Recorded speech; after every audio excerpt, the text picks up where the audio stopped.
하나님 아버지, 이 귀한 명동교회를 쓰셔서 한국의 교회 교육을 위해서 귀한 엑스포를 11년째 열게 하시고 또 이 부족한 중에 첫 강의를 맡게 해 주셔서 감사합니다. 네. 모든 것이 주님의 은혜고 또 생각나는 많은 것들이 하나님의 영광을 위해서 선포되게 해 주옵소서. 네. 저나 또 오신 귀한 분들이나 다 하나가 되는 시간이 되게 해 주옵소서. 아멘. 예수님의 이름으로 기도하옵나이다. 아멘.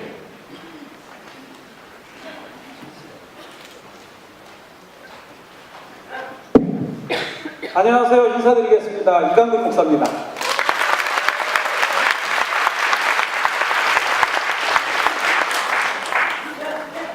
(25년) 이렇게 넓게 예루살렘에 살면서 일부 한국에서 저를 기억하시는 분들은 성지순례예요.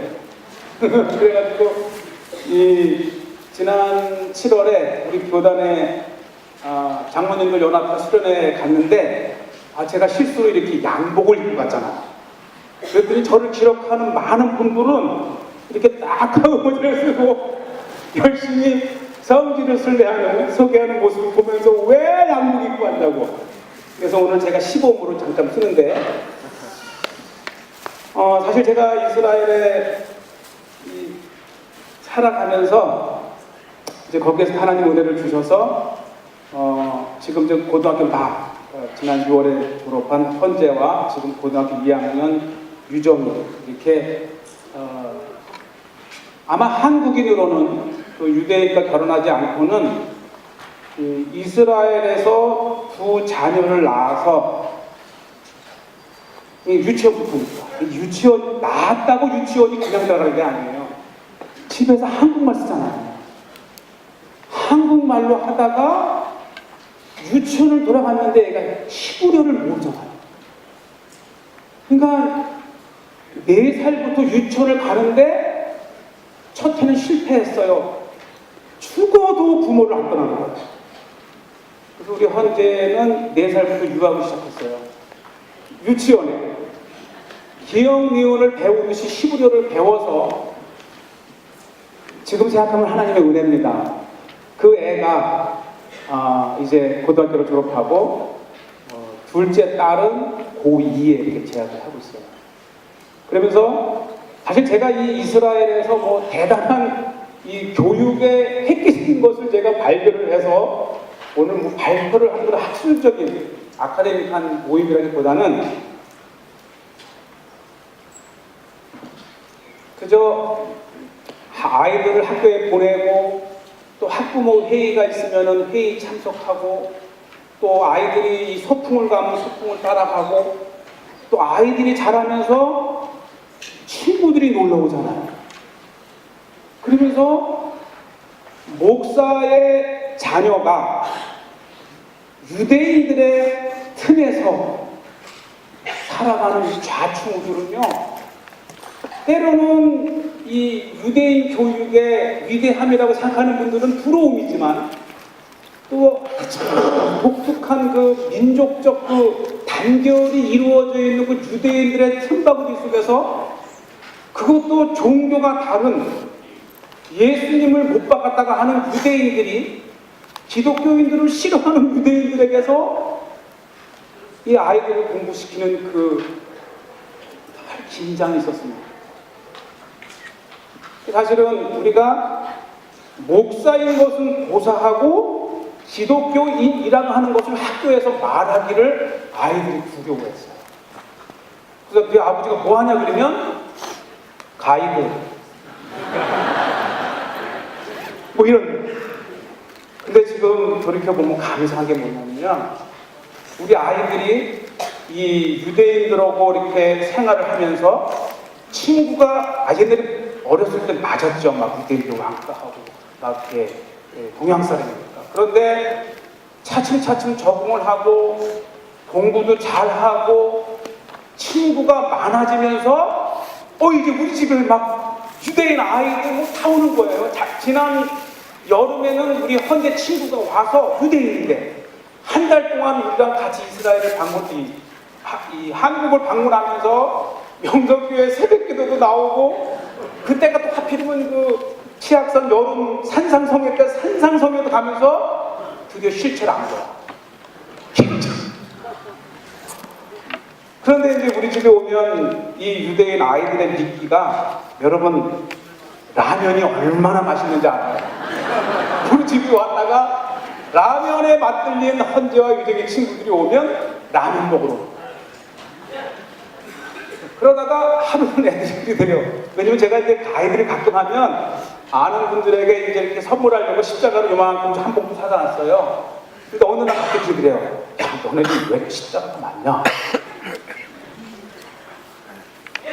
그런데 이게 친해지면서 이게 가족이 되는데 놀라운 것은, 제가 이제 지난 26일 날 한국을 오는데 이 엑스포도 있고 마침 아는 목사님이 손바닥만한 십자가 하나를 15개를 사다 달라고 그래가지고, 제가 시내 갈 시간 없어갖고 마침 헌재가 친구들하고 가있는데, 헌재야 올드시티 가가지고 십자가 15개만 사와. 내가 친구랑 놀다가 안 갈 수 없으니까 헌재 유대인 친구하고 헌재하고 열심히 깎아서 십자가를 사가지고 왔어요.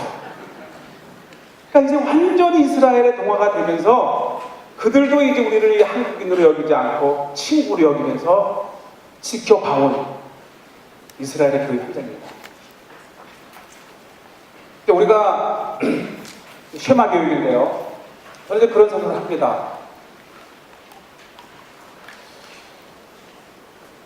유대인이 하나님을 믿는 백성으로, 또 구약에는 선민으로 이렇게 하면서 어떻게 4,000년이란 역사 동안에 그 하나님을 잃지 않고 그 철저하게 하나님을 믿는 신앙을 4,000년 동안 지속해 올 수 있었을까? 이거 어떻게 생각하면 굉장히, 우리는 이제 이 한국의 기독교가 들어온 지가 100년 조금 넘었잖아요. 그런데 뭐 교회의 위기다. 제가 2년 전에는 어떤 주제가 다음 세대에 교회 학교가 없는 교회가 50%가 넘다면서 다음 세대를 이어갈 교회를 염려하는 이때에 이미 4,000년간이나 그 하나님을 유지해오고 지켜오고 섬겨오는 그들의 비결이 뭐냐, 이걸 한번 나누고자 하는 거예요. 우리는 제가 일방적으로 여러분들의 강연을 하고 듣고 감명받으라는 것이 아니고, 제가 그저 이스라엘에 살아가면서 느끼고 보았던 것을 함께 나누면서 유대교를 주의시키는 것이 아니고, 그들이 하나님을 믿는 그들의 신앙에서 힌트를 얻어서 주님 오실 때까지 자손 대대로 예수 그리스도를 믿는 한국 교회가 되자는 겁니다. 유대인의 그 신앙을 지켜온 역경을 보면 뭐 너무 하나님이 축복을 해주고 그 하나님이 감사해서 하나님을 열심히 믿는 것이 아니고, 유대인의 역사를 보면 고난의 역사예요. 구약에 보면 끊임없이 외침을 당하고 포로로 잡혀가고 디아스포라가 되고, 전 세계의 디아스포라 최초의 민족이 유대인들이에요. 바벨론에 잡혀가고 로마에 흩어지고, 그러면 전 세계의 민족은 있으되 나라 없는 민족으로 살면서도 그들이 하나님을 놓지 않았어요. 우리가 근세 멀리 생각할 것도 없어요. 근세에 1930년 40년대에 보면 우리에게 너무나도 유명한 홀로코스트라는 유대인 민족의 학살이 있습니다. 예, 60명, 600명, 6,000명도 아니고 600만 명의 유대인이 그냥 유대인이라는 이유만으로 처절하게 죽어갔고, 그때의 죽음의 신약이 나오는 거예요. 일부 사람들은 하나님이 있다면 어떻게 우리 민족을, 어떻게 선민을 유대인이라는 이유만으로 이렇게 우리를 처참하게 죽일 수가 있을까? 그런데 특히 동부에 있는 유대인들은 이건 하나님의 시험이야. 우리가 이럴 때일수록 더 하나님을 철저하게 믿고 붙잡으면 하나님께서 우리를 회복시켜 주실 거야. 메시아적 사상인 거예요. 메시아가 나타나서 우리 민족을 구원해 주실 거야. 만약에 지금 내 때가 아니면 내 아들 때에, 내 아들 때가 아니면 내 손자 때라도 반드시 하나님은 살아 계셔서 우리를 구원해 주신다고 하는 이 확고한 믿음이 유대인들에게 있습니다. 그러면 제가 이제 그런 생각을 해봐요. 몇 년 전부터는 요즘은 이제 저를 이렇게 교회보다도 일반 사회 단체에서 조금 다른 제목으로 한번 따라하세요. 하브루타. 이게 또 이 5년, 6년 전에는 아니 한 10여 년 전에는 또 이 이스라엘의 그 창조 경제 뭐 이렇게 해서 어떻게 21세기에 가장 경쟁력 있는 국가로 저렇게 강국이 될 수 있을까? 이스라엘의 그 비결이 무엇인가? 교육. 또 저들이 전 세계에서 뭐 노벨상을 휩쓸고 이 인류의 위대한 공헌을 남긴 인물들 참 나열해 보면 이미 여러분들도 많이 들었을 거예요. 반드시 중요한 전환지마다 유대인들이 인류의 공헌을 해왔는데 저 유대인들의 그 DNA, 그 성공의 비결이 무엇이냐? 이것도 또 중요한 질문입니다. 그렇게 해서 제가 이제 내일은 이 경주시청에 가갖고 유대인 교육을 얘기하고 또 그 수요일 날은 이제 수성구청에 가서 또 얘기를 하는데 시작은 바로 이 쉐마입니다. 쉐마. 그래서 이렇게 이스라엘에서 아이들을 뭐 우리가 연구한다고 심도 있게 이렇게 들여다보는 게 아니고 매일매일 일상에서 제가 한 20여 년 동안 이스라엘을 이 아이들을 교육을 시키면서 정리를 이렇게 해보는데요. 이 유대인들에게 있어서 교육의 비결 또는 4,000년의 신앙을 유지해온 비결을 한마디로 들라면 한번 따라하세요. 쉐마 이스라엘. 이게 하나의 단어와 문장으로 이루어져 있지만요. 사실은 누구나가 인정하듯이 이스라엘 모든 신앙을 한마디로 표현하라면 쉐마 이스라엘이에요. 이스라엘아 들어라. 우리 하나님 여호와는 오직 하나인 여호와시니 너는 마음을 다하고 뜻을 다하고 힘을 다하여 내 하나님을 사랑하라. 이게 전 구약의 주제고요. 이 쉐마가 쓰여지는 신명기가 바로 쉐마의 주제입니다.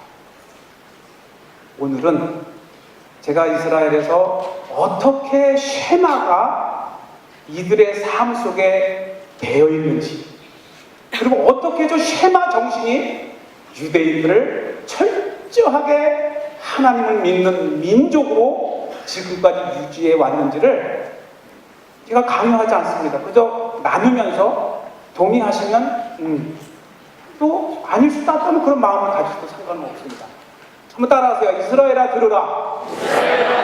우리 하나님 여호와는 오직 유일한 여호와이시니 너는 마음을 다하고 뜻을 다하고 힘을 다하여 내 하나님 여호와를 사랑하라. 이게요, 이 이스라엘에서 이 쉐마의 이 말씀은 매일 3번 아침, 점심, 저녁 기도할 때 첫 문장으로 이 쉐마를 암송을 해요. 그러니까 하루에 유대인이라면 적어도 아침도 점심은 모르고 아침, 저녁 2번 이상 이 쉐마를 암송하는데 유대인들이 태어나면 진짜 그래요. 태어나면 제가 나중에 설명을 해보면 쉐마를 태어나서 말을 배우기 시작하면서 제일 먼저 쉐마를 배울 수밖에 없는 삶의 구조가 유대인이에요. 2세기경에 로마가 이스라엘을 점령했을 때에 아키바라고 하는 당대의 위대한 랍비가 로마에 끌려가 죽으면서 죽기 전에 마지막 할 말 있으면 해봐라 그랬더니 이 아키바라비가 죽기 직전에 한 말이 쉐마를 암송하는 거예요. 그래서 유대인들은 태어나면서 제일 먼저 배우는 말씀이 이 쉐마를 암송하는 것이, 이 쉐마를 읽는 것이고, 죽기 전에 마지막 죽으면서까지 읊조리고 하는 하나님 말씀이 쉐마의 말씀입니다.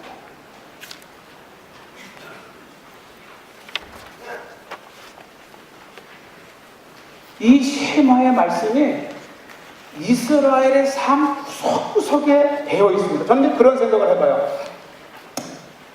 만약에 제가 우리 아이들을 이스라엘에 키우면서 지금은 아빠가 목사고 우리가 예배를 같이 드리니까 교회도 나오고 신앙생활도 하지만 얘는 이제 군대를 다음 주에 갑니다. 우리 현재는.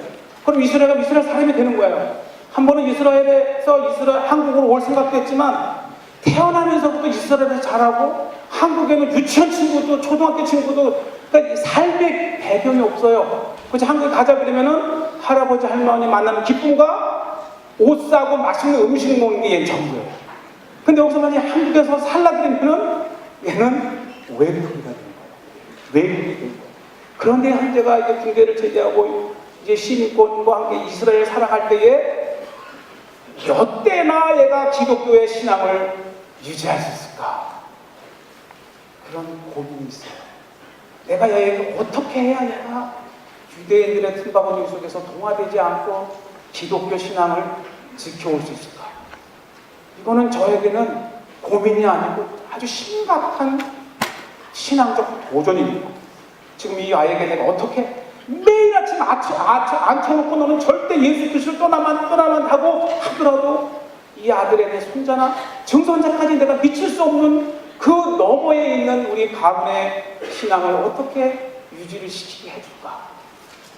사실 이게 한국교회의 고민이기도 합니다. 그래서 유대인들에게 그 4,000년의 신앙을 유지할 수 있는 비결이라고도 제가 나름대로 정리를 한 건데, 처음으로 우리 엑스프레스에서 한번 정리를 해서 여러분들께 올리는 거예요. 한 3가지로 나눠볼 수가 있어요.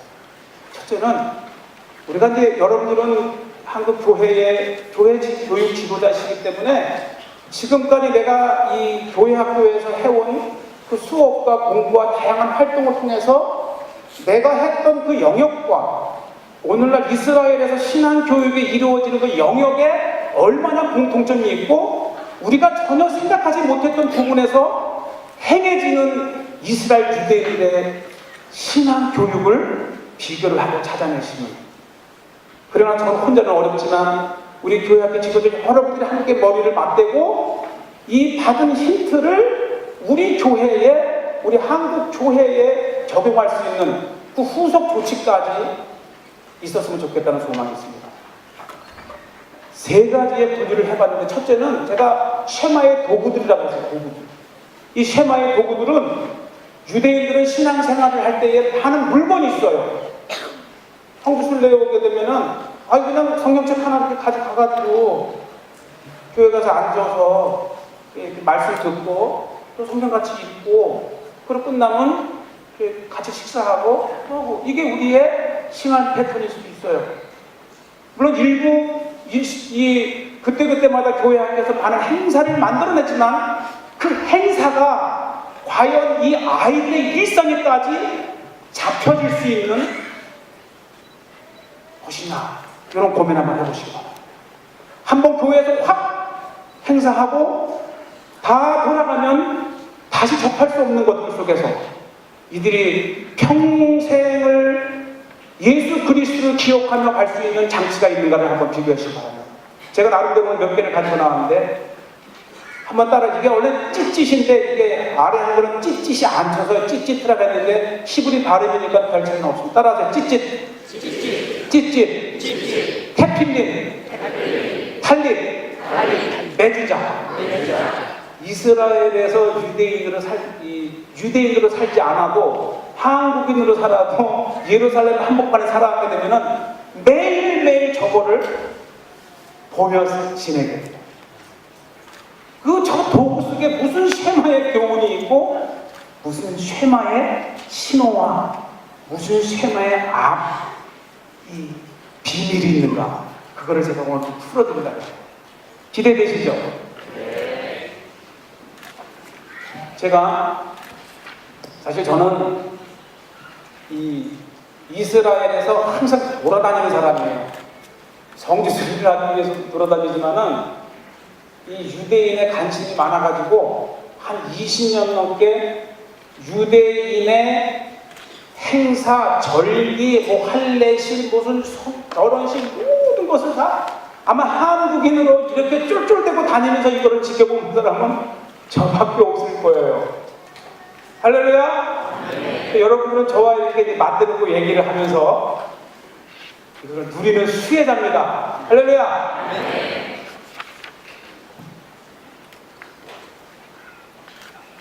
이게요, 우리에게는 낯설지만 요걸 한번 꺼주면 저 잘 볼 것 같은데, 유대인들에게는 참, 제가 이제 이스라엘 히브리 대학과 이 여러 이제 공부를 하면서 유대 교회에 대해서 한 학기를 공부하면서 우리가 오늘 제가 소개하는 것은 극히 일부예요.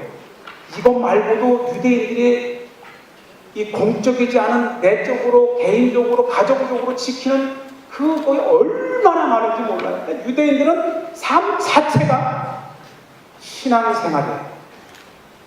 우리가 이런 기독교에서 일상생활을 살다가 특별히 기도 제목이 있구나, 나름대로 결심한 게 있으면은 기도원을 가거나, 또 중세 때는 수도원을 만들어서 수도원에 들어가서 완전히 세상과 단절된 하나님과의 몰입하는 시간을 갖잖아요. 근데 유대인들이 뭐라 그러는지 아십니까? 너희 기독교들은 수도원이나 이런 걸 만들어서 따로 가지만 우리 유대교는 아예 삶 자체가 수도원이래요. 그게 더 대단한 겁니다. 이 따라서 할라케, 이 할라케는 여러분 처음 들어보실 거예요. 이 할라케를 이해하시려면 따라서 삼손, 삭도시계, 삭도시. 유대인들은 태어나면 3살 전에는 머리를 안 깎아요. 삭도를 안 돼요. 그래서 이 3살 되는 남아아이의 머리를 딱 자르면서 놀라운 신앙의 교육이 시작돼요. 오늘의 핵심은 다른 것도 있지만, 이렇게 이제 가족이 첫 이 아들의 이렇게 아이의 이제 삭도를 대면서 할아버지, 엄마, 아버지 다 친친 일가가 모여서 머리를 잘라주고 나서 처음으로 입히는 것이 따라서 찌릿. 이게 찌릿이 뭐냐면, 여러분들이 그나마 이제 그 이스라엘의 여러 이런 걸 통해서 이제 밑에 전시도 되어 있는데, 이 탈리트라고 하는 거 있어요. 내가 시범을 안 보일게요. 이게 이거를 쓰고서 기도를 하잖아요.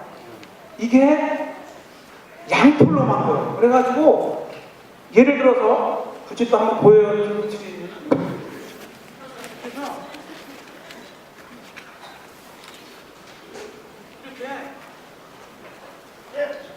이게 쓰면 자세 나옵니까? 이게 쓰면 이게 양털로 면이잖아요. 그래가지고 마치 양이 목자의 품에 안겨서 하나님께 기도한다고 하는 그 안한 마음, 편안한 주님, 내가 오늘도 주님의 품 안에서 나의 기도를 드리고 찬양을 드립니다. 근데 이것이 탈리트라는 이거는 작은 탈리트라고 했어요. 그래서 이 히브리어 탈리트 까땅, 작은 탈리트인데, 요거는 쉽게 얘기하면 우리의 러닝거랑 같은 거예요. BYC. 근데 이거를 입는 거예요. 이거를 입어요. 내가 이제 사진 보여드릴게요. 유대인들을 관찰하고 보신 분들은 이 찢짓을 알아채지 못했는데, 이게 입으면 찢짓을 이렇게 밖으로 내보내야 되는데, 항상 유대인들이 양념을 이렇게 입으시고. 본 적 납니까? 네, 이렇게 다녀요. 그래서 난지 3년 되는 그 첫 삭도식에 이 찢짓을 입히는데, 이렇게 작은 것부터 호수가 20호까지 있어요. 2살 용서부터 그리고 이제 장면에까지 있는데 이 찢짓이 쉐마의 오묘한 비결이 있습니다. 그래서 딱 입혀주면 이때 처음으로 찢짓을 입혀주고 또 키파를 써주고 그리고 뭐 과자들도 축하를 해주고 온 가족이 하면서 이제는 하나님의 말씀을 기억하는 존재로 알기 시작하는 거예요. 얘는 지금 모르죠. 그러나 또 얘가 한 10살, 15살 돼서 자기 동생이나 누구를 보면서 아 나도 저때 저걸 했구나 하면서 이 쉐마의 강한 인상을 심는데 여러분 이 찢짓을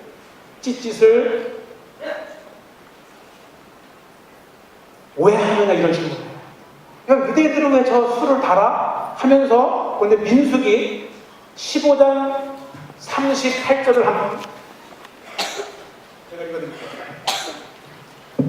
민수기 15장 38절을 보면 38, 39에 보면 이스라엘 자손에게 명령하여 대대로 그들의 옷단 귀에 술을 만들고 그리고 39절에 보면 이 술은 너희가 보고 여호와의 모든 계명을 기억하여 준행하라. 이 탈리트와 찢짓에는 이 술이 붙어 있습니다. 이게 그냥 술 들어드는 게 아니고 여기에는 아주 엄격한 기준이 있는데 그 기준이 바로 쉐마의 말씀이 숨겨져 있어요. 그런데 이제 우리가 성경 특히 목사님들 계시잖아요. 이 민수기 15장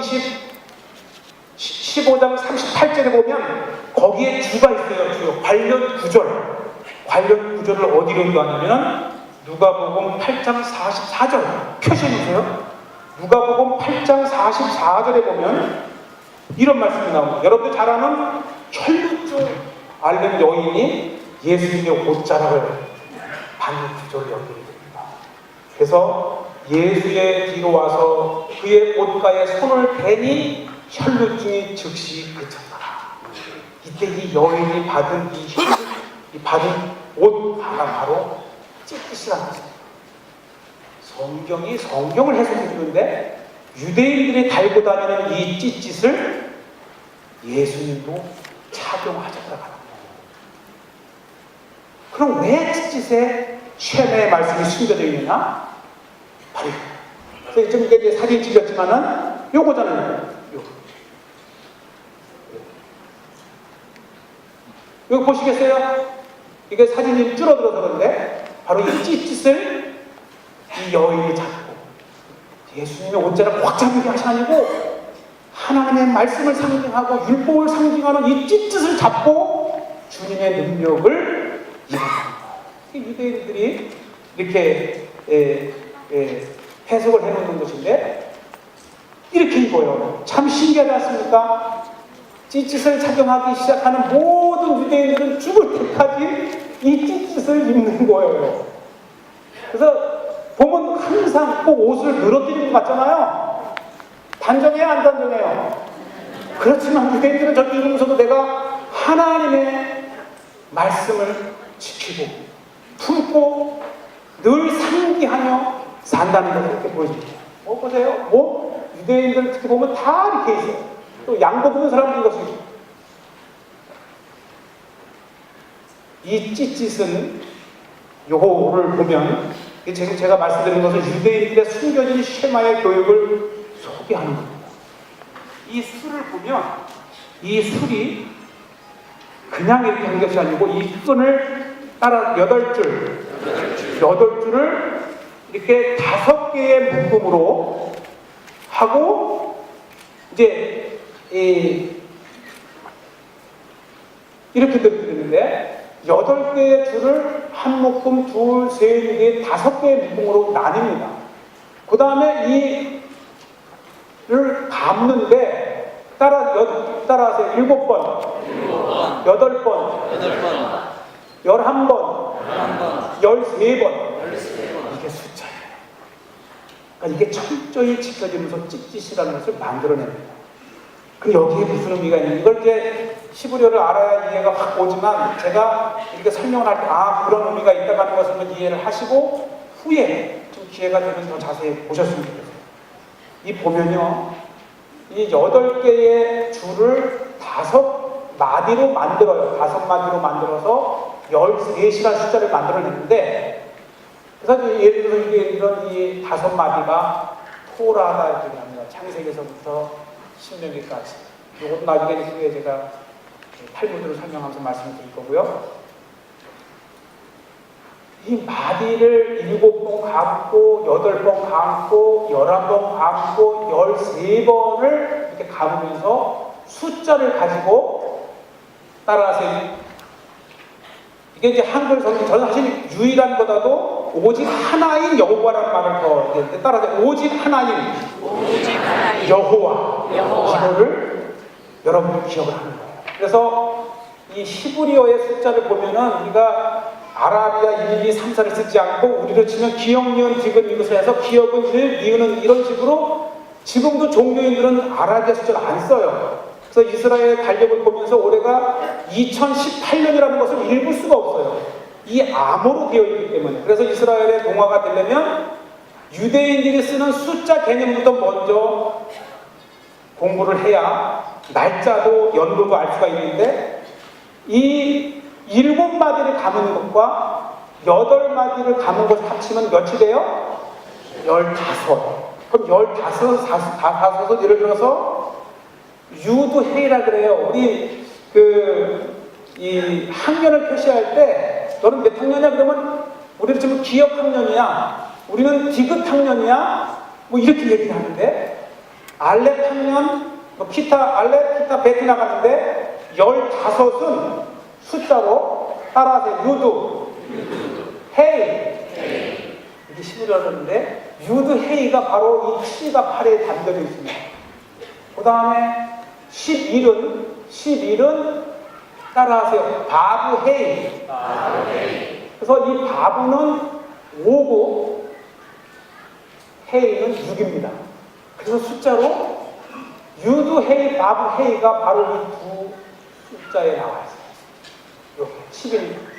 그러면 요거를 뭐라고 하냐면, 유대인들은 저게 원래 제가 발음을 한번 해볼게요. 유대인들은 절대 저 발음을 하지 않는데, 이것도 왜냐면 유대인들은 절대 이 발음을 안 해요. 하나님의 이름을 직접 부를 수 없기 때문에. 따라하세요. 아도나이.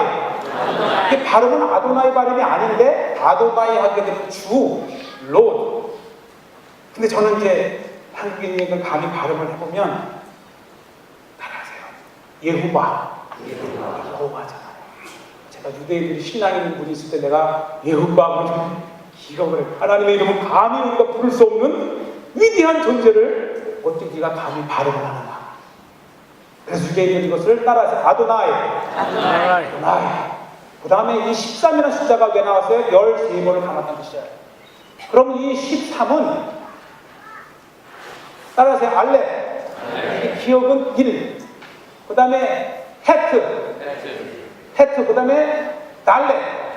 그래서 알렙, 이 달렛을 합치면 이게 8이라는 숫자예요. 그러니까 이게 보면 1, 8, 4를 더하면 13이 되죠. 요것을 알파벳으로 표시하는 것이 따라하세요. 에하드. 그러니까 하나님은 오직 하나이다라는 뜻이 이 찌찌 속에 있습니다. 따라하세요. 아도나이 에하드. 바로 이 찌짓을 보면서 유대인들은 오직 하나인 여호와라는 것을 가지고 있고, 제가 조금 더 진도를 빨리 빼면 여기 제가 설명을 미리 드렸는데, 이렇게 아도나이 에하드라고 하는 이 숫자의 개념이 바로 요 매듭에서 풀어냅니다. 그 다음에 더 중요한 것은 이 찌짓이라고 하는, 이게 히브리어로요, 찌찌트. 따라서요. 찌짓. 이렇게 찌짓을 전부 표시해요. 그런데 이 찌짓에도 하나님의 이 히브리어의 숫자의 개념이 있는데, 따라서 차드 90, 유두 10, 아까 여기 10 나왔죠? 그 다음에 차드 다시 90, 유두 10. 그 다음에 이 테트는 이 히브리어 알파벳의 맨 끝에 있는 건데 400이 있습니다. 400. 그러면 100, 400을 더하면 얼마예요? 600. 다음에 이 8개의 줄을 5개로 매듭을 만들었으니까 합치면 8 더하기 5는 13. 그래서 이 찌찌 자체는 613의 숫자의 의미를 가지고 있습니다. 제가 좀 나쁘게 말씀드리면 이렇게 됩니다. 그러니까 유대인들은 지금 제가 이 소개해 드려야 될 수십 가지 중에 하나만 가지고도 유대인들은 이 찌찌 속에서 613가지의 하나님의 율법을 기억하라고 하는 영역을 가지고 있는 거예요. 아까 민수기에서 봤잖아요. 너는 이 수를 볼 적마다 하나님의 율법을 기억하라. 준행하라. 그래서 아까 제가 이제 혹시 또 나중에 제가 이거 파일을 좀 드릴게요. 여러분들 보시면 이 할례하는 사진만, 왜 할례하는 사진은 그 어느 방송국에 보내도 중요한 부위는 다 모자이크 처리되기 때문에 오늘 여러분들은 리얼하고 혹시 양해를 못 하시는 분들은 볼 때 눈을 감으시면 됩니다. 그래서 바로 민수기 15장 38절 39절에 보게 되면은 유대인들의 모습을 보면서 저거는 왜 저렇게 해요? 저거는 성경에 어떻게 있고 근거가 있나요? 수없이 질문을 하는 것 중에 하나가 바로 이 찌찌에 숨겨진 613가지의 하나님이 하라 하신 하지 말라 하신 365개의 금지법과 248개의 하라 하는 말씀을 합쳐서 613가지. 이 613가지가 바로 모세 오경에 있습니다. 그래서 우리는 모세 오경을 뭐라고 불러요? 토라라고 부르고 또는 다른 말로는 율법서라고 해요. 그래서 유대인들이 평생을 살아가면서 지켜야 될 613가지의 하나님의 율법이 적혀있는 책이 창세기서부터 신명기까지 5권의 책입니다. 그 다음에 이제 짧게 보면 따라서 테필린. 여러분이 이스라엘 오셔도 이거를 안 팔아요. 이게 보통 30만 원 갑니다. 그런데 그것도 우리 유대인이 아니면 안 팔아요. 왜냐하면 이 유대인들에게 있어서 기도의 최고의 도구가 따라하세요. 테필린. 이건 신약 성경에 테필린이 나와요. 그런데 신약 성경에는 경문이라고 표시가 되어 있고 그 다음에 이 찌찌시라는 단어가 나오는데 한글 성경에는 옷술 이렇게 나와서 우리가 했지만 이 말씀을 드리는 것은 예수님도 그 당시에 한 유대인으로서 이 찌찌를 입으시고 탈리트를 차시고 절기에 올라가시고 그렇게 지키셨던 절기가 바로 유대인의 절기예요. 물론 왜 교회에서 이것이 다 없어졌는지는 다시 한번 생각을 해볼 문제고요. 그래서 유대인들은 매일 기도할 때에 성년식을 한 13살이 지난 남아아이는 매일 기도할 때에 이 탈리트를 쓰고 테필린을 머리에 달고 팔에 감고 기도를 합니다. 그러면 우리가 뭐 저렇게까지 흉내를 내야 되느냐? 맞아요. 따라 하라는 뜻이 아니고 그러면 여러분 대안이 있습니까? 하나님의 말씀과 예수 그리스도의 말씀을 예배당과 교실에서 배울 때 말고 우리가 일상에서 이것을 늘 기억하며 마음에 새길 수 있는 장치가 있습니까? 구약의 그 풍습을 예수님이 오신 신약에는 다 끝났잖아. 성전이 파괴되고 은혜의 시대가 되었을 때 그러한 절기와 제사와 그 형식이 꼭 필요하냐? 맞지요. 그 질문하실 수 있어요. 그러나 다시 한번 생각해보세요. 그러면 저런 걸 하지 않더라도 우리가 아이들이 태어나면서부터 죽을 때까지 예수 그리스도를 기억하고 행하고 늘 마음에 새길 수 있는 것이 교실 말고 일상에서 무엇이 있느냐? 이것을 고민해야 됩니다. 들어서 천년만년 지킬 수 있을 것 같으면 교실에서는 그것들이 이루어지지만 인생은 삶이고 삶은 현장이고 삶은 생활 가운데 있고 교회가 아니고 일상 가운데에서 우리가 이 하나님의 말씀을 계속해서 지켜나가고 유지해 나갈 수 있는 고민을 여기에서 힘들었잖아요. 그래서 매일 아버지가 처음 성년식이 되면 직접 아버지가 아들에게 이렇게 착용을 해주는 것을 가르칩니다. 그러면 또 이 아버지는 또 자기 할아버지에게서 배우는 거예요. 꼭, 그래서 여러분들 아시겠지만 유대인의 교육에서는 아버지 교육이 중요하다는 말이 여기 있습니다. 아버지 교육이 중요하다. 아버지 교육. 아버지가 축복하면 축복. 그래서 어머니와 아버지가 부지런히 자녀를 가르칠 때에 그 신앙은 디모데전서 3장 15절 네가 어렸을 때 성경을 알았나니 이 성경을 가르쳤던 주체는 바로 어머니였어요. 그리고 이 유대교에 대한 전통과 풍습과 하나님 섬기는 법을 가르쳐준 것이 아버지예요. 이건 또 다른 주제지만 쉐마의 주제를 맞춰서 보면 이렇게 이제 아버지가 축복을 하고 이게 이제 이 해피윈이 있고요. 제가 처음으로 이 교회교육 엑스포를 위해서 30만 원짜리 해피윈을 까봤어요. 그 안에 뭐가 있습니까? 저도 이번에 처음이에요. 저기에 다 쉐마 말씀이 들어가 있다는 얘기를 들었지만 도대체 저게 왜냐면 가죽을 뜯으면 이게 다시 꿰매가 힘드니까 이게 열어볼 수가 없잖아요. 그래서 우리가 이 교회교 엑스포에 온 가치가 여기에 있어요. 할렐루야. 그 안을 보는 거예요. 안에 뭐가 있는데 쉐마의 말씀이 있는 거예요. 쉐마의 말씀이 뭐냐고 주제예요. 네 하나님을 뭔가 마음과 뜻과 힘을 다하여 가르치라. 이게 4절에서 5절까지 있고 6절서부터 들어있는 말씀이 4개 보면 이것도 보면 여기 써 있는데 이것은 팔에 붙이는 거야. 써 있어요. 야드라고 하는 곳이에요. 야드.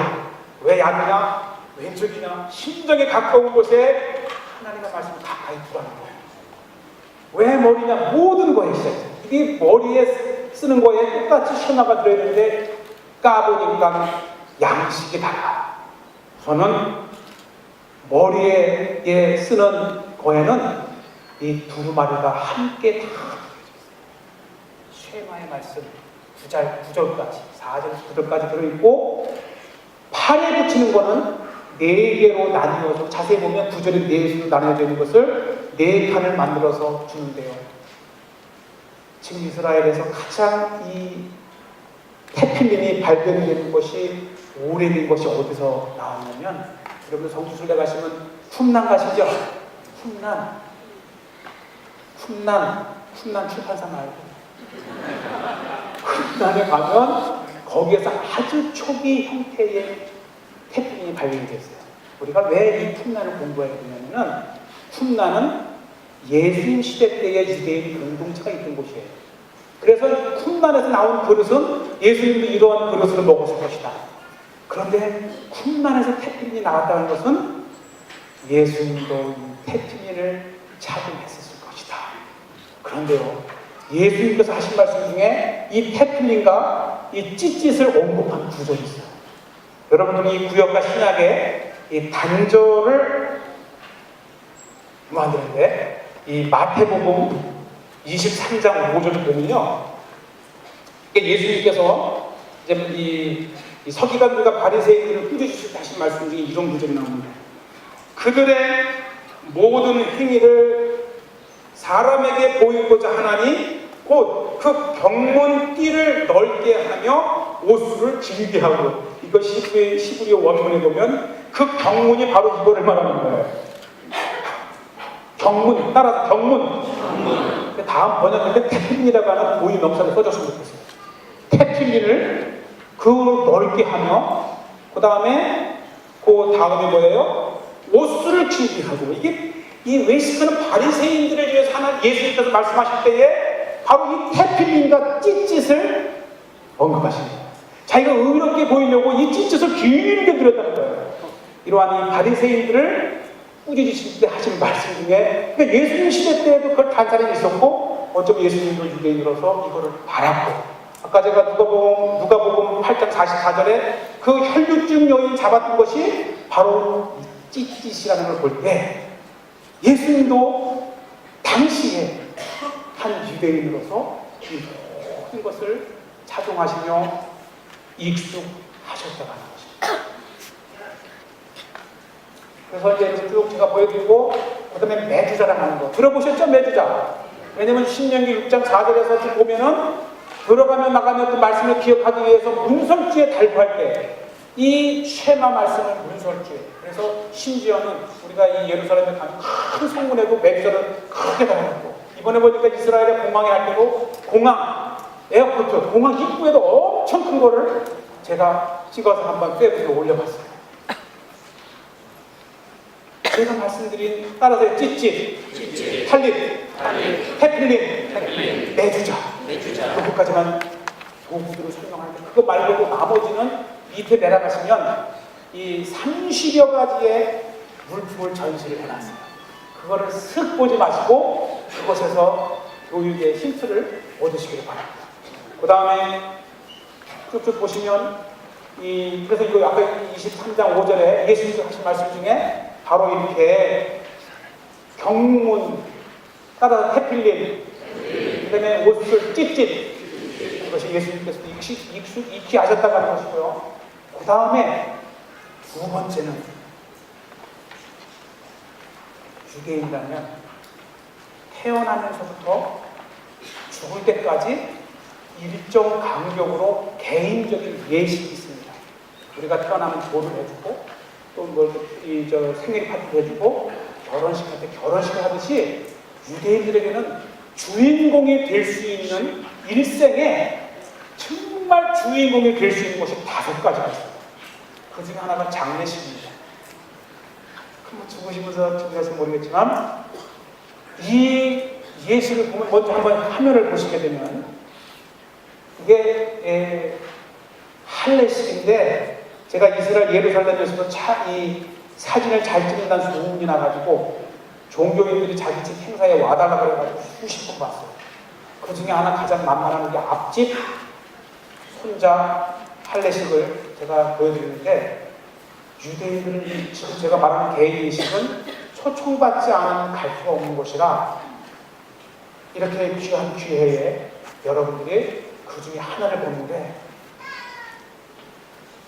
한 사람으로 태어나서 하나님과 계획을 이뤘다고 하는 유대인의 한 사람으로서 어떻게 하나님과의 관계가 시작되는지를 생생하게 보시고, 이 중요한 부분은 제가 모자이크 처리를 안 했어요. 그러나 더 강한 인사이트를 얻으라고 오리지널로 보여주고, 이런 거를 공개적인 장소에서 틀었다고 비난하실 분들은 눈을 가려주시면 돼요.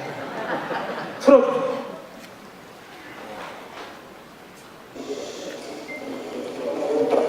우선은 이 할례식 할 때는 신인적인 다운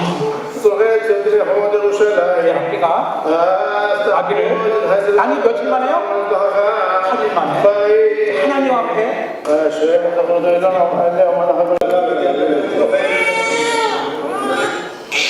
그리고 핀셋으로 뜯고 잘라냈어요. 지금 이제 음성이 죽어서 그런데 한번 이 아이의 자지러지는 것을 보면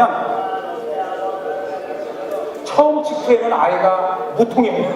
그러나 통증이 느껴지기 시작할 때에 완전히 애가 까무러치기, 생각해보세요. 꼬집어도 아픈데 살점을 띄어내잖아요. 이때 뭘 누르냐? 예수 그리스도를 생각하십니다. 예수님이 십자가에서 고통당하실 때에 우슬초에 신포도주를 묻혀서 입에 넣어 고통을 달래시죠. 예수님이 십자가에 달리셨을 때에 그 고통을 달래기 위해서 신포도주를 쓴 것이, 그래서 이 천에다가 포도주를 묻혀서 아이의 입에 묻히면서 고통을 달래줍니다. 그리고 여기 보면 친척뿐만 아니라 어린아이들까지 다 와 있어요. 저는 이것을 보면서 바로 이 자리에 아마 8일 된 아이가 자기가 할례식 하는 걸 느낄까요? 못 느낄까요? 못 느껴요. 나중에 컸을 때 사진을 보이는 게 할례식 때 사진이 아니고 보일 줄 알겠지만은 그러나 할례식을 모든 남들을 다 했으니까 5살짜리, 9살짜리 이 집에 자녀가 9명이야. 얘까지 9명이에요. 그러니까 그냥 16, 17명, 16, 17살 된 그 아이가 봤을 때, 아, 나도 저렇게 했구나. 그 당시에는 기억을 못하지만 이 동생이 하는 걸 보면서 계속해서 나의 할례식을 기억하면서 나는 할례로 증표를 얻은 유대인이야. 나는 할례로 하나님의 이 선미란 말을 잘 쓰고 싶진 않지만은 나는 하나님의 민족이야. 이것을 계속하는 유대인들은 난지 8일 만에 행했던 것을 죽을 때까지 할아버지가 되어서 손자를 다시 안고 하면서 그 할아버지는 70년, 80년, 90년 전에 자기가 태어났을 때 그 할례를 기억하면서 끊임없이 나는 하나님의 선택받은 유대인이라고 하는 거예요. 평생을 살면서 이 쉐마의 말씀을 기억하면서 살아가야 될 유대인이라고 하는 존재를 계속해서 각인하는 거예요. 이렇게 해서 대를 이어 내려오는 유대인의 신앙은 비록 홀로코스트의 유대인이라는 이유만으로 600만 명 중에 하나로 죽어가는 한이 있더라도 나는 하나님의 백성으로 결코 하나님을 믿을 수 없고 하나님을 볼 수 없다는 존재로 각인하며 살아가는 거예요. 제가 이 사진에 보면 이게 집게잖아요. 집게로 표피를 이렇게 귀들을 다치지 않기 위해서 표피를 하고 그리고 잘라내는 순간 보면 이 제가 이제 이 사진을 표피 잘라내는 걸 했다가 이건 몇 가지 보여주면 안 되겠어서 표피를 사진을 뺐는데 놀라운 것은 유대인들의 이 문화 중에 유대인들은 이름을 어떻게 짓는가? 우리는 장명서 가서 짓잖아요. 근데 유대인들은 이름을 지을 때에 지금도 마찬가지예요. 할례식 할 때 아버지에게 딱 떠오르는 이름을 딱 주면 그게 이름이에요. 그래서 별의별 이름이 다 있어요. 이 지구상에서 가장 이름이 그냥 뒤죽박죽인 나라는 이스라엘 유대인들이에요. 그래서 미리 이 이름을 지어야지라고 했을 때 그 이름을 생각해 놓으면 마귀가 훔쳐간대요. 그러니까 아예 생각 없이 있다가 그 할례식에서 아버지가 이 표피를 딱 자르는 순간에 떠오른 이름을 딱 주는 거예요. 그 유대인들의 이름 속에는 시대가 반영되어 있고 그 상황이 반영되어 있어요. 그리고 나서 그 이름을 딱 생각했을 때 랍비가 이제 이 할례식을 하고 이름 뭐? 그러면 이 아버지가 딱 주면 그때 이름이 되는 거예요. 여기서 유대인들이 어떤 신앙이 있냐면 그 이름을 하나님이 주셔서 이 아이에게 줬다고 하는 것을 기도해요. 그래서 그 이름을 받는 순간 하나님과 교통했다고 해요. 신통. 그런데 놀라운 것은 이게 아버지가 21살이에요. 아니, 이 아버지가 21살인데 70년 노인이 와가지고 축도를 받아. 왜냐면 너는 적어도 이 순간만큼은 네 아들에게 이름을 받은 하나님과 교통했기 때문에 너에게 능력이 있다. 나 좀 기도해줘. 그래가지고 이 유대인들은 18살부터 결혼하잖아요. 결혼하면 왜냐면 23살, 4살 때까지 아이를 넷을 낳아야 군대를 면제받기 때문에 부지런히 낳는 거예요. 그러면 완전 면제. 그러면 4명의 이름을 줬으면 그들 문화에서 하나님과 4번은 교통한 거다. 그래가지고 그냥 막 오신 수십 명의 사람이 다 이 21살짜리 와가지고 막 기도해달라고 하는데 그게 믿음이에요. 이 순간만큼은 하나님과 교통했다가는 그 능력을 믿는 거예요. 그래서 이 할례식장이 끝나고 나서는 정말 이게 한 몇십 분 갑니다. 기도해줘야 됩니다. 그 다음에 이제 17분 남았는데 이게 이 성인식 바르미츠바 때 그 아이가 첫 시작하는 것이 쉐마의 말씀을 암송하고 자기 스스로가 하나님의 말씀을 읽는 존재가 되는 거예요. 여기에서 제가 이제 쓱 한번 넘어가게 되면 유대인들은 시간이 없어요. 유대인들은 하나님의 말씀을 공부하는 것이 기도라고 생각해요. 유대인들이 하나님을 가장 즐겁게 하는 것은 하나님의 말씀을 공부하는 거예요. 언제부터 그랬느냐? 바벨론에 의해서 성전이 파괴됐을 때 놀라운 거예요. 영원하시고 능력 있는 하나님의 거하시는 성전이 이방 세력에 의해서 파괴가 돼요. 근데 그것도 한 번도 아니고 다시 500년 후에 로마에 의해서 또 파괴가 돼요. 이쯤 되면 유대교는 사라지는 거예요. 왜? 하나님을 예배하는 성전이 없어졌는데 어떻게 하나님을 기쁘시게 해? 이때부터 선지자들이 외치기 시작하는 것이 뭐냐? 하나님을 알자. 여호와를 힘써 알자. 너희가 지식이 없어 망하는도다. 그러면서 1000가지의 재물을 가지고 제사를 드리는 것보다 1시간 하나님의 말씀을 공부하는 것이 더 하나님을 기뻐하신다. 그래서 이 성전에서 제사의 중심의 신앙이 다시 이들이 그것도 바벨론의 포로에서 회당이라는 것을 만들어서 회당에서 랍비를 중심으로 하나님의 말씀을 공부하는 종교로 탈덕합니다. 그래서 나온 게 탈무드예요.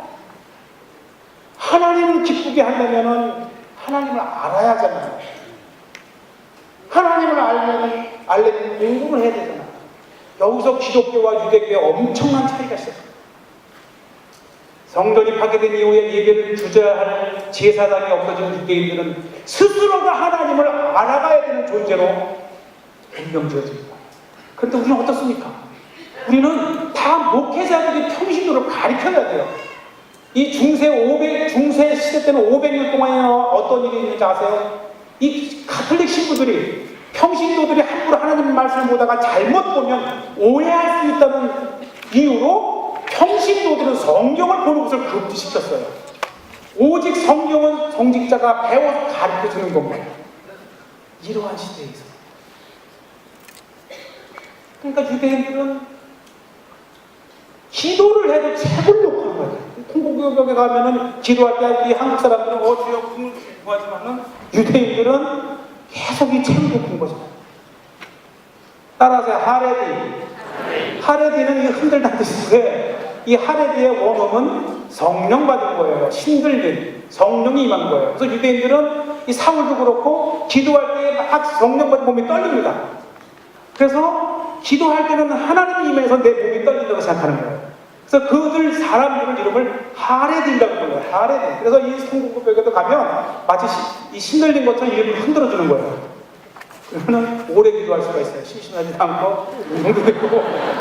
그래서 이 기도에 맛이 있는데, 그래서 유대인들은 배움의 민족이라는 것은 세속적인 모습에서 보는 교육의 민족이 아니고요, 교육의 종교인 거예요. 우리 유대인들에게 따라하세요. 토라. 이 토라는 두 종류가 있는데, 이 모세 오경을 말하는 것을 기록된 토라라고 해요. 기록된 토라.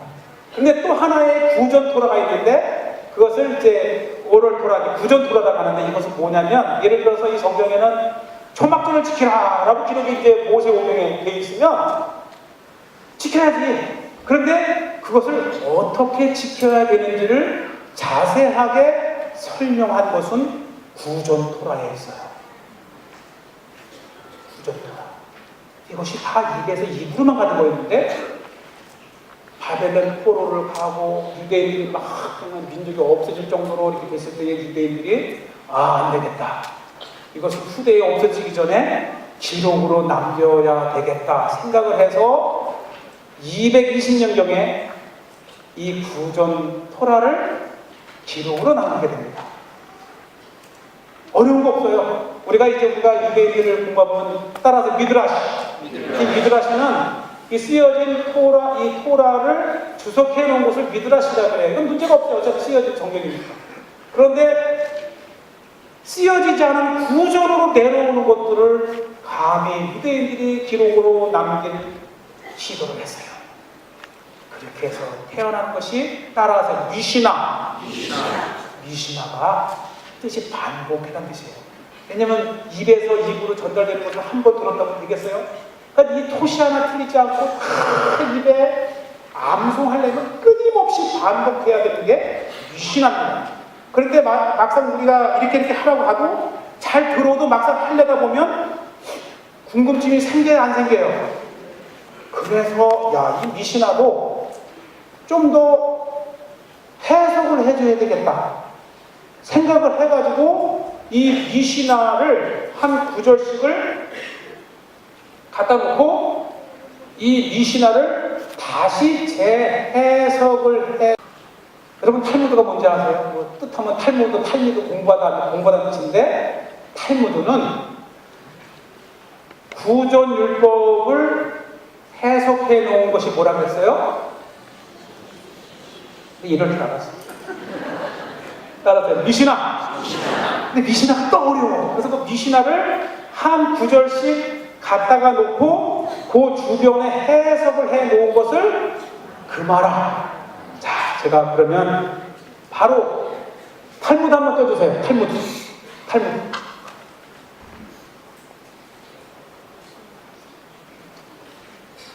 한 번에 지나간 사진 안 보였다고 서운해 하시니까.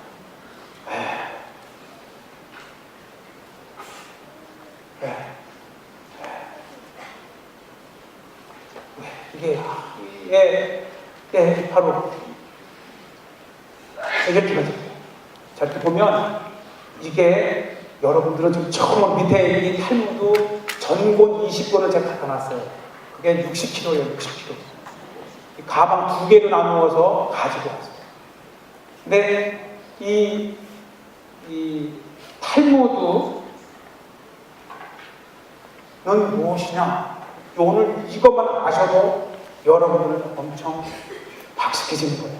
뭐 탈무드 하니까 역전해서 탈무드 요약책 같은 거 그렇고 격언집이 아니고, 탈무드의 개념부터 잡으시면 이 탈무드는 미신화의 한 패러그램을 갖다가 놓고, 이것도 사실 구전율법을 해석한 건데 더 어려우니까 이거를 다시 옆에다가 또 랍비가 친절하게 이렇게 해석을 해 놓은 것이 그 말합니다. 그러면 탈무드는 뭐냐? 바로 이거예요. 이 미신화를 해석해 놓은 이 한 페이지를 탈무드라 그래요. 그러면 세상 사람들이 유대인들의 성경의 비결은 유대인 5,000년 이 지혜 탈무드에 있다 했을 때 이 탈무드가 뭐냐? 모세오경인 거예요. 모세오경이 따라서 탈무드를 하면 머리가 좋아지고 성공할 수 있다 그러면 탈무드에 뭘 공부해야 돼요? 하나님을 공부해야 돼요. 이게 제가 내일 이제 경주에 가서 모레 대구에 가서 할 말인 거예요. 우리가 탈무드식으로 공부를 하면 두뇌가 주어진다고 하는데 사실은 하나님을 공부해야 되는 거예요. 하나님을 공부하려면 어디로 와야 돼요? 교회를 나와야 돼요. 교회에서 공부를 해야 됩니다. 물론 이 하브루타는 유대인들은 성경을 혼자 읽지 않습니다. 성경은 반드시 둘이서 읽게 되어 있고, 그 성경 공부는 반드시 토의를 통해서 이루어지는 거예요. 우리가 탈무드 하지만 사실 이 탈무드는 대화체예요. 대화체. 토론식으로. 그래서 최근에야 이 탈무드에 관심을 가졌지, 중세 때 아예 우리 기독교에서는 탈무드는 이런 표현 죄송합니다만 우리가 그런 얘기를 했어요. 쓰레기 같은 책이다. 책의 시작도 없고 책의 끝도 없고 책의 이 규칙적인 것도 그저 납비가 문장 하나가 떠놓고 대화체를 한 것이 이게 무슨 책이냐, 이렇게 취급했던 탈무드가 21세기에 들어서 이 지구상에 국악을 나타내는 민족의 교육의 텍스트가 탈무드라는 얘기를 듣고 나서 이제부터 탈무드가 뭐야. 그러나 아직도 이 탈무드는 하나님의 모세오경을 해석해 놓았다는 걸 몰라요. 아무리 탈무드를 공부를 하고 탈무드식 하브루타로 공부를 한다 하더라도 진짜 그 탈무드가 이야기하고자 하는 하나님을 모르면 말짱 꺼. 할렐루야. 그 다음에 마지막으로 따라서 니시마토라. 이거 하나만 말씀드린 것 같습니다. 한국에서 탈무드의 부흥이 일고 유대인의 부흥일 때 이스라엘에 가는 분들이 오셔요. 특별한 사람들이 와요. 보면은 저한테 예시반을 하자 그래서 탈무드의 공부 현장을 보자. 하면 우와. 근데 한 유대인, 제가 지금도 그 말이 있어가지고 가면 꼭 쑥스러운데 막 이야기하다가, 사실 제가 이스라엘의 시몬 페레스 대통령 전용기 에어포스를 타고 2009년도에 한국을 같이 방문했어요. 근데 오다가 시몬 페레스 대통령이 딱 오더니 왜냐면 유일한 한국인이 타고 이제 이 한국 방문에 조언자로 따라오면서 저를 딱 만나더니 한국 사람 탈무드 좋아하지 그래요. 아니 시몬 페레스 대통령이 한국 사람이 탈무드에 빠져있다는 것을 알고 있었어요. 그래가지고 제가 보여주지만 이스라엘의 많은 신문에도 제가 헤드로 이 종교신문에도 나오고 하면서 한국인이 왜 탈무드에 이렇게 심취해 있고 왜 탈무드에 인기를 가지고 있는가. 그런데 이게 쑥스러워. 우리가 예시반에 갔는데 야 너네들은 이 탈무드가 유대인의 지혜의 근원이라고 해서 요 틀을 배워서 세상에서 성공하려고 이 공부를 배우려고 하는 거지? 맞잖아요. 탈무드식으로 공부하면 내 아들이 막 성공할 수 있고 막 때문에. 그러나 우리는 탈무드 자체가 쉽게 말하면 하나님 말씀이 즐거워서 거기에 빠져 있는 거야. 그것을 따라 니시마 토라. 그 공부 자체가 즐거워. 하나님의 말씀을 공부하는 것이 즐겁고 하나님의 뜻을 알아가는 거예요. 왜 토의를 해요? 하나님의 말씀을 가지고 이럴 거야 저럴 거야 안식일에 사람을 구하는 게 좋아 아니면 구하지 말고 지키는 게 좋아 수없이 많은 논쟁을 가지고 계속 얽힌 논쟁을 하면서 하나님의 말씀을 배워가는 거예요. 그 속에서 하나님의 뜻을 알아가는 그 즐거움을 아는 민족이 유대인입니다. 우리는 그거를 배워요. 하나님의 말씀을 통해서 세상적 성공을 바라보고 하는 것이 아니라 하나님의 말씀을 배워가는 것 자체가 즐거울 때 한국 교회가 살 수 있습니다. 그거를 심어줘야 돼요. 우리가 예수님께서 하신 말씀 중에 한마디만 하고 바로 기도하고 마치겠습니다. 우리가 이 요한복음 17장 3절에 보면 영생은 곧 유일하신 참 하나님과 그가 보내신 자 예수 그리스도를 아는 것이다. 할렐루야. 영생은 하나님과 그가 보내신 예수 그리스도를 아는 지식이 곧 영생입니다. 그럼 우리 교회에서도 하나님의 말씀을 공부해야 돼요. 하나님의 말씀을 공부하는 그 즐거움으로 빠질 수 있도록 아이들을 교육할 때 우리 한국교회에 미래가 있습니다. 기도하겠습니다. 하나님 아버지,